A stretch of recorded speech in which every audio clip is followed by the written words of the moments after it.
Well, good morning, Lionhearts. It's your old pal, Jordan the Lion. How are all of you today?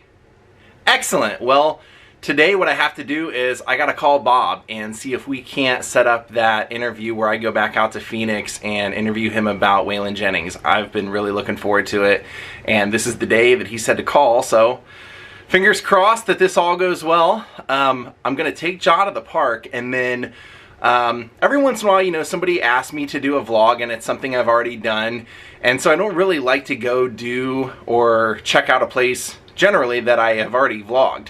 However, today I'm going to do a vlog on one of the big screens heroes of cinema from the 60s and 70s, and even television from the late 50s.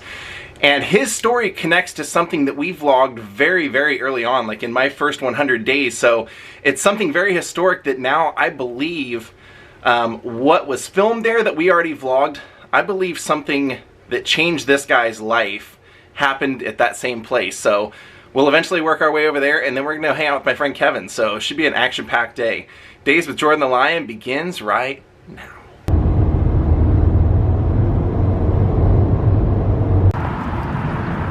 All right, we are out here at what I call Peewee Park with this guy.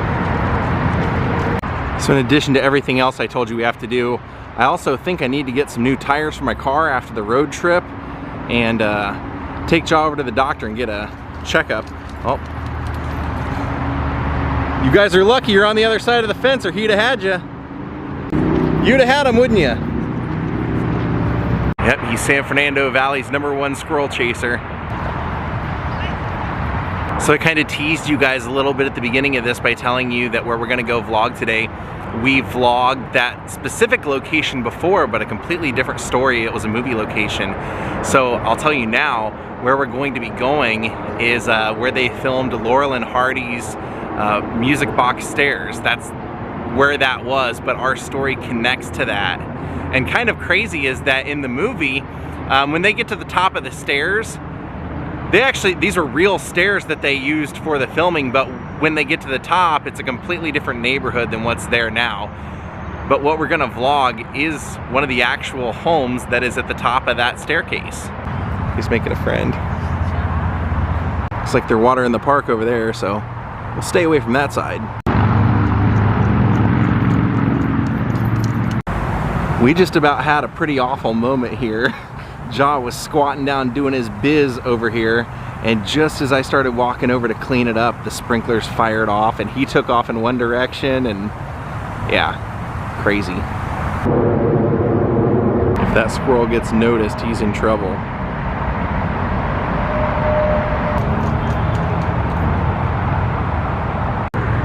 There he is. You ready to roll? All right, let's head over to Silver Lake. Let's go ahead and start here, since this is the iconic Music Box steps from maybe the most recognizable Laurel Hardy movie of all time, The Music Box. So it looks considerably different today, but those are the stairs. At the time they filmed this, all of this was pretty much empty, and there was just a house at the top of the hill that the two boys are looking for to deliver this piano. They're driving around, they asked for 1220 Walnut, and the guy points to the top of the stairs and says, "That's it up there." So they now know that they have quite a debacle in front of them, and boy is it ever. They try and carry this thing up, and they encounter a woman with a baby carriage, and they're just encountering everything, and eventually the cops get involved and it gets crazy. But what's even crazier to me is that they would make this, and then Steve McQueen would have a life-changing moment, I believe, right at the top of these stairs, right up there where the boys were delivering that piano to. So let's go up there and take a look around, and I'll tell you the story. And I guess if we're gonna do it, we might as well take the stairs up, right? Now on the stairs, they do have a little memorial for the Music Box being filmed here, but I wiped it off and did my best to clean it off, and just the style of plaque that they chose, it's very hard to see, so maybe not the best choice. That would be kind of cool to be able to have your entryway to your house or apartment right off these stairs. What an iconic movie. Really funny, so funny. And as I'm sure you can imagine, they weren't using a real piano. You can tell as it's coming up here that it's definitely a prop. So we're getting pretty close to the top. It's a long stairway. Well, we made it to the top. Just taking the neighborhood a little bit. Still has an old feel to it.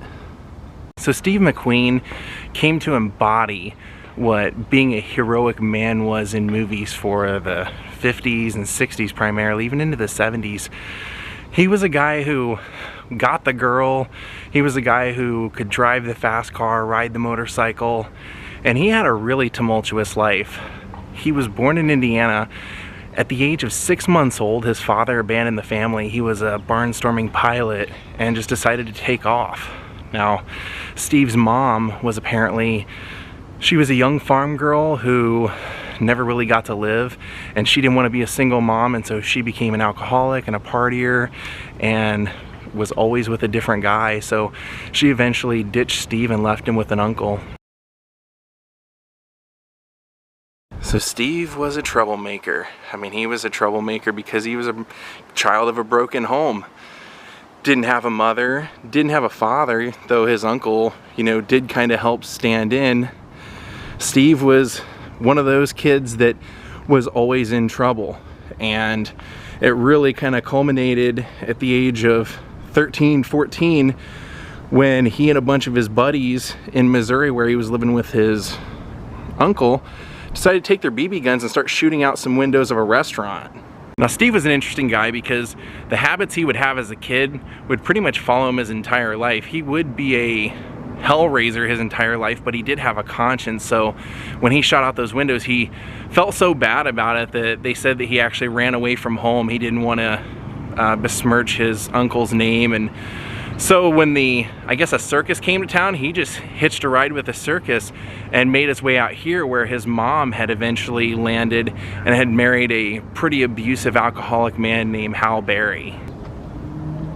So by the time Steve made his way out here to Los Angeles, if you can believe hitchhiking at the age of 14 in the 40s, but he was the child of a broken home. He wanted to see his mom, and so he made his way out here. Now, Hal Berry did not necessarily want him out here and took the opportunity to somewhat bully Steve. Now, they ended up living right here at this duplex apartment over here on the end. And at the age of 14, Steve was busted by the cops for stealing hubcaps. And so when they brought him home, his stepfather decided to beat him and threw him down some stairs. Now, nobody knows exactly which stairs it was, whether it was the stairs inside the house that they were living in right here, and that was actually his address right there. So right down here could have been these stairs even. Or, if not to be heard by Steve's mom, there have been some theories that it possibly could have been the music box stairs over here. So even an alcoholic, abusive man knows you don't want to beat up a teenager in front of his mother. So there are some theories that it happened right here, and that Steve was actually thrown down a flight of stairs. With the house being right over here, that would have been a safe enough distance that he could have probably got away with that without anyone really hearing of any yelling. Now, Steve always having to be his own man from the time he was a kid, he stood up to his stepfather, got in his face and said, "If you ever do that again, I'll kill you." And so Hal went to Steve's mother and told her that they needed to sign him into a boys' school. And so at the age of 14, Steve was removed from his home here, his teenage home, of which he really had none, and was sent to a boys' school in Chino Hills. Now, to their credit, this was a school that they were extremely devoted to making these kids better. So they were extremely heavy on the discipline and heavy on the studies. And so when Steve would break the rules, they would penalize the other students, making Steve have some sort of responsibility. So Steve would actually say throughout his life that he credited this boys' school as being the catalyst that kept him out of being a career criminal. He ended up, after he got out of the school, his mother had invited him to come join her in New York, and when he saw the life that she was living and that she wasn't even going to let him live with her, she wanted him to live with a neighbor, he went off on his own and was living in the Greenwich Village, and then eventually joined the military. And then when he came out, that's when he decided to use his GI Bill to take acting classes. Now they say that Steve always had a really bizarre relationship with his family because of that, because he loved his wife Neil and loved his kids, and yet as much as he would cheat on them and take off and just, you know, somewhat be a bad father and bad husband at times. Also at times being an extremely great father and an extremely great husband. So he ended up eventually getting a really great break on television doing the TV show Wanted Dead or Alive. And he eventually would go off looking for his father and found out that his father was actually living in Long Beach out here. So he and Neil, his wife, went to the house to meet his father to get some closure, and when they got there they found out from his girlfriend that he had passed away 3 months before. So Steve never got that closure, and the girlfriend gave him a Zippo lighter and said, you know, this was your father's, and it had his name on it, and said, if you'd like to have it, you can. And he told people he ended up getting so mad that he threw it down the road, but he ended up eventually giving it to his daughter.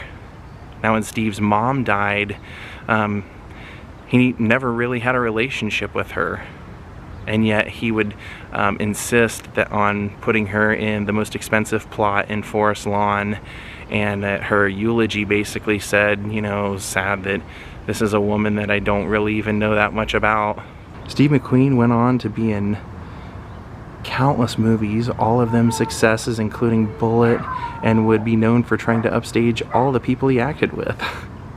Steve would go on to be known as a guy who could get any woman he wanted. He would cheat on the women he had, and he would want the women he didn't have, including after he had cheated on his wife Neil so many times for so many years, she finally told him that she cheated on him, and he became abusive, and she eventually left him. And when he fell in love again, it was with another man's wife. It was with the head of Paramount, Robert Evans' wife, Ally McGraw, who would become the second Mrs. Steve McQueen. Can you imagine 1947, Steve McQueen getting thrown down these stairs and him having to stand up for himself against a grown alcoholic father figure? And that's what would end up, I guess this could be one of those cases where things happen for a reason, because them sending him to the boys' home out in Chino Hills is really what cleaned up his life. And many believed his style of acting like that, where he insisted on upstaging everyone he acted with and always being the main man on screen. A lot of that, they believe, came from him never feeling good enough as a child and fighting for someone to love him. Now let's take the music box stairs down.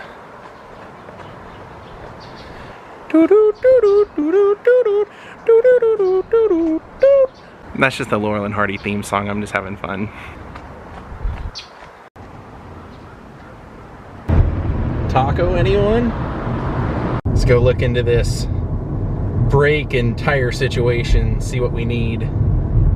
Elliott Smith Memorial's right here. Right there, figure 8. Alrighty, hopefully they'll take it easy on me. I can kind of feel like I probably need at least 2 tires and some brakes, so we'll see what they say. Right now I guarantee my grandpa just watched me say that and say, now how do you know what you need? Alright, good news, they just checked it over. They said the brakes are okay. They just think I need a rotation and a balance for my tires, and I'll probably be out of here in 10 minutes. So my grandpa was right, what do I know? So what was my grand total today? No charge. Holy cow. Well, unfortunately, I called the doctor's office to make sure that they could see Ja, and they said they're actually not in the office today. They're in a different location, so Hopefully we'll be able to take him tomorrow. Alright, my friends, we're gonna call it a night. Thank you everyone for watching. We will see you all tomorrow. Have a great night. Until then, goodbye.